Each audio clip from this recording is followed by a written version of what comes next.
El silencio en la mansión Vargas no era un silencio de paz, era un silencio que vigilaba, que medía cada respiración, como si esa respiración pudiera rendir cuentas. Siempre he pensado en esa casa como un teatro perfecto, cortinas gruesas que amortiguaban cualquier risa que no quisiera ser escuchada, cuadros de antepasados que observaban con ceño permanente, puertas que se cerraban sin ruido y pasillos que aprendías a recorrer sin hacer mucho ruido tú mismo. Me llamo Adrián, crecí ahí, y durante 30 años aprendí a caminar encogido bajo la mirada de un hombre que, desde el primer día, pareció encontrar un fallo en cada gesto mío. Mi padre, Roberto Vargas, era la clase de hombre que llenaba salas enteras con su presencia. Su voz tenía la profundidad del cuero y el whisky, y cuando hablaba todos los puestos se enderezaban. Era un titán en la industria textil, un hombre que abría puertas y cerraba discusiones con una sola frase. Pero esa mirada que imponía respeto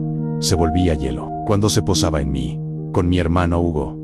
En cambio, Roberto era sol y aplausos, sonrisas abundantes, palmaditas en la espalda, fotos en revistas olímpicas de familia. Hugo fue desde siempre el hijo perfecto a los ojos del mundo, alto, fuerte, conductor estrella de automóviles llamativos, capitán de equipo, siempre rodeado de amigos y de la complacencia de quienes vimos ese mundo desde el vidrio frío de la distancia. Yo, por mi parte, nací con manos de papel y ojos que miraban con una curiosidad que a mi padre le incomodaba. Era delgado, de facciones suaves, con una voz que no llenaba habitaciones. Aprendí pronto que mi función en esa casa era ser invisible útil. Era quien corregía los errores de la empresa sin pedir reconocimiento, quien mantenía en silencio las cuentas que nadie debía husmear. Recuerdo con nitidez mi 10º cumpleaños. La lámpara del despacho de mi padre lanzaba una luz amarilla, y él me entregó un libro de contabilidad, como quien entrega una cadena. No hubo tarta, no hubo amigos, me dijo, sin levantar la mirada. Aprende a contar el dinero que tu hermano va a ganar. Al menos servirás para algo.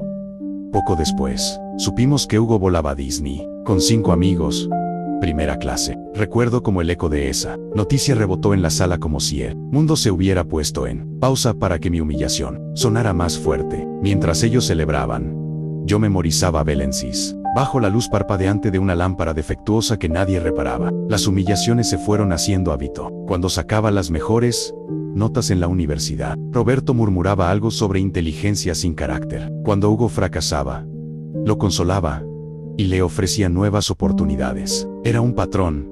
Yo hacía el trabajo invisible. Hugo recogía los aplausos. Yo manejaba las crisis financieras en la sombra. Él las derrochaba en coches, fiestas y negocios fallidos. Y cada domingo, mientras yo lavaba uno de sus autos deportivos para que reluciera como el trofeo que representaba, oía las risas y los brindis desde la casa, como si aquellos sonidos no me pertenecieran. Todo cambió el día que Hugo colapsó en el club de golf. Fue un martes que se quedó atascado en mi memoria por la dureza de los detalles. El sol alto, las voces, la carcajada que se cortó en seco cuando vimos a Hugo caer. El diagnóstico fue una sentencia: insuficiencia renal crónica avanzada. Años de excesos, drogas ocultas y noches de desenfreno habían cobrado su precio. Necesitaba un riñón, rápido. Mi padre no me llamó para consolarse. Entró en mi oficina con la rutina de un juez que no conoce dudas. Golpeó el escritorio con el informe médico como si fueran ordalías. Vas al hospital ahora mismo, Adrián. La sangre de un hermano es la mejor apuesta. No me decepciones por una vez en tu miserable vida. No hubo abrazo, ni cómo estás, ni una voz que temblara de preocupación. Solo una orden que pesaba más que cualquier amor. Fui al hospital, no porque amara a mi hermano, ni porque creyera que salvarle la vida podía reparar décadas de desprecio. Fui porque, en alguna parte pequeña y absurda de mí, todavía anhelaba la mirada diferente de mi padre. Un reconocimiento que probara que aquel desprecio había sido un error. Mientras aguardaba la prueba de compatibilidad, tomé una decisión que cambió la trayectoria de mi vida. Pedí un test genético por mi cuenta. Dije que era por salud, por prevención. Mentí hasta para mí mismo. En el fondo, necesitaba una respuesta. Necesitaba saber por qué el desprecio parecía tan fundamentado. 10 días después, el despacho de Roberto gritó, y esa voz atravesó las paredes como si fuera un huracán dispuesto a arrancar cualquier coraza. El resultado, 0% de compatibilidad. Ni siquiera para esto sirves, me espetó. Dentro de la noche, solo en mi apartamento, abrí el sobre que había pedido en secreto. Las cifras se desplegaron como un mapa que no esperaba. Coincidencia biológica con Roberto, 0,0%. Coincidencia con Hugo, 0,0%. Pero había una línea que no esperaba. Padre biológico, Ricardo Vargas.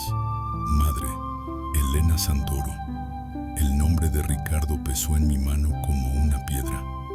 Según la versión oficial, Ricardo era el hermano gemelo de Roberto, el que había muerto en un accidente en 1994. Pero entonces las piezas no encajaban. ¿Por qué yo, hijo de la familia Vargas, no compartía ADN con el hombre que me enseñó a sanar cuentas? Si era ese hombre quien me crió. Contraté a un investigador, Marcos, un hombre con cara de perro viejo y habilidad para hurgar, donde la DIRT impregnaba los archivos. Lo que encontró no fue solo un error, fue una conspiración. Marcos volvió con carpetas amarillas, con hojas que crujían. Me habló de aquel accidente en 1994, de los gemelos que compartían sangre y destino. Dijo que Ricardo, el menor quizá por minutos, era el verdadero corazón de la empresa, visionario, bondadoso. Roberto, por el contrario, era un parásito hambriento de atención y dinero. Suspensiones de préstamos, apuestas, deudas que no pidieron perdón.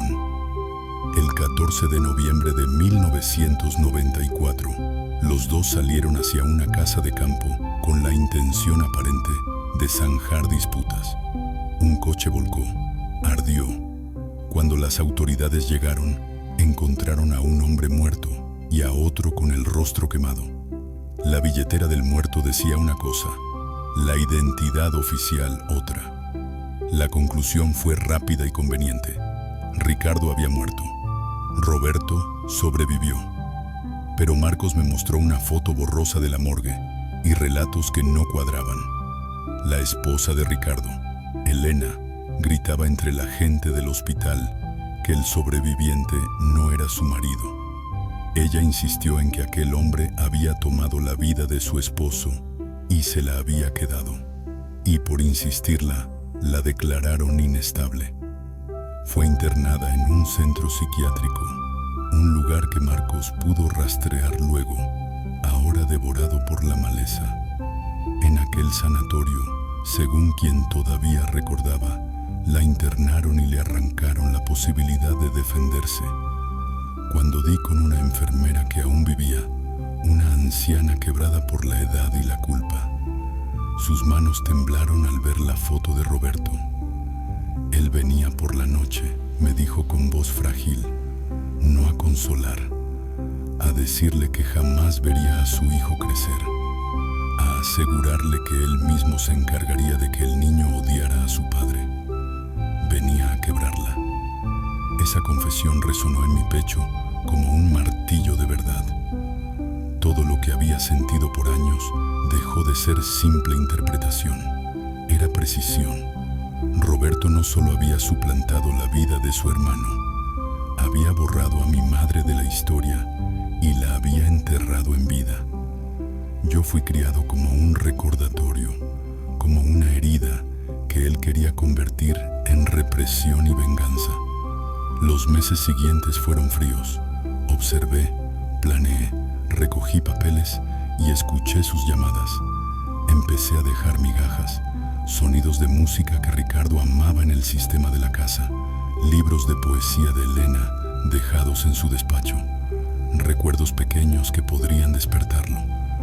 Noté cómo su pulso temblaba al sostener un vaso de whisky. Noté cómo evitaba ciertos pasillos. Mi plan no era destruirlo de golpe. quería que la verdad se cerrara alrededor de él como una soga silenciosa. Llegó el día de la cena que yo jamás pensé organizar. La mansión estaba preparada. Abogados, ejecutivos, rostros que formen parte del mundo que Roberto había construido. Hugo, aún debilitado y conectado a una máquina de diálisis portátil, esperaba en el comedor. Roberto, con su figura erguida pero las manos ligeramente temblorosas, convocó a la costumbre de los tratos, firmas, poderes notariales que le entregarían control total sobre mis fondos fiduciarios, supuestamente para cubrir las costosas operaciones del hijo amado. Firma, dijo con ese tono de quien sabe que el miedo pesa. Es por la familia. Saqué un proyector portátil y apunté a la pared como quien enciende una luz en una habitación oscura. Proyecté fotografías de la supuesta tumba de Roberto, la que había sido erigida en honor del hombre que todos creían muerto. Luego los resultados del ADN. Luego la transcripción de la confesión de la enfermera que Marcos había grabado en un lugar seguro. El cuarto se llenó de prueba pétrea e insoportable. Él se abalanzó, pero los seguridades, hombres que había contratado esa mañana bajo un pretexto, lo retuvieron. Le solté el verbo como quien abre una compuerta. Documentos que mostraban transferencias de fondos a cuentas misteriosas, testigos que recordaban voces en la madrugada, audios de la enfermera, una orden judicial de emergencia y una auditoría que dejaba al descubierto décadas de desviaciones. Con cada pieza que caía en la mesa, el rostro de Roberto perdía color. Siéntate, dije, y mi voz no tuvo la conciliación de antaño. Ricardo Vargas murió en ese coche porque tú lo dejaste morir. Tomaste su identidad. Te quedaste con su vida, con su mujer y con lo que él construyó. Yo soy el hijo de Ricardo. Mi madre te lo dijo y te maldijo por años. La enterraste viva y te quedaste con su herencia. El desorden fue inmediato y violento. Roberto trató de escapar por una puerta lateral, pero la policía, llamada con antelación por el investigador y por mí, lo interceptó. Las cámaras de los medios, que simulaban una cena social, se convirtieron en vitrinas de su caída. Los gritos, «esto no puede ser», las súplicas, todo formó parte de un momento catártico y tóxico a la vez. Hugo, con respiración dificultosa, me miró y suplicó. Lo sostuve la mano, y en esos segundos apareció una claridad que no esperaba. Yo no debía pagar por las mentiras que otros habían tejido. Le dije la verdad sin aspavientos. No somos hermanos, nunca lo fuimos. Él me escuchó desorientado y me pidió por su vida. No lo odié, no pude darle lo que pedía. Le ofrecí otra cosa, la honestidad. Le dije que usara los recursos que aún tuviera para entrar en listas de espera legítimas, como cualquiera que depende de un sistema justo. Lo trasladaron a un hospital público. La desgracia mundial que acompañaba el caso de nuestra familia cerró puertas en lugares donde antes se abrían. Hugo murió 6 meses después, en una habitación compartida, débil y solo, lejos del brillo de los autos que habían adornado su vida. Roberto no tuvo el final heroico de las novelas. 3 semanas después de su arresto, en una celda que ya no le daba opciones, se quitó la vida. No dejó nota, no pidió perdón. Sus últimas horas fueron para él y su culpa. Yo, por mi parte, me aseguré de que su tumba no guardara el nombre que había usurpado. Mandé a tallar una sola palabra en su lápida final: impostor. Los años posteriores fueron de reconstrucción lenta. No busqué venganza monetaria, sino restaurar la memoria de quienes me habían sido robados. Exhumé el cuerpo del hombre enterrado bajo el nombre de Roberto y lo coloqué junto a Elena en un mausoleo digno. Restituimos fotografías, documentos, cartas que Elena dejó en su desesperación. Reconstruimos retazos de una vida que nos habían arrebatado. Transformé la empresa, esa criatura que había alimentado el orgullo y el veneno de mi familia, en algo diferente. Una cooperativa que priorizara a trabajadores, que ofreciera oportunidades a madres solteras y exconvictos, que devolviera su dignidad a quienes la industria había pasado por alto. No todo fue justo. Hubo noches en las que pensé que la verdad era insuficiente para curar años de dolor, en las que la ausencia de un padre real me pesó con la gravedad del silencio. Vi a viejos conocidos evitarme en la calle, vi a bancos cerrar puertas, pero también vi cómo la gente respondía cuando la justicia, aunque tardía, se presenta con verdad y con trabajo. Cambié documentos, reescribí protocolos, organicé fundaciones, reorganicé una empresa en ruinas en un proyecto que fuera más humano que el legado que la había parido. A veces, cuando me miro en el espejo, veo a los dos hombres que me habitaron, la sonrisa de Elena en mi boca, la determinación de Ricardo en mis ojos.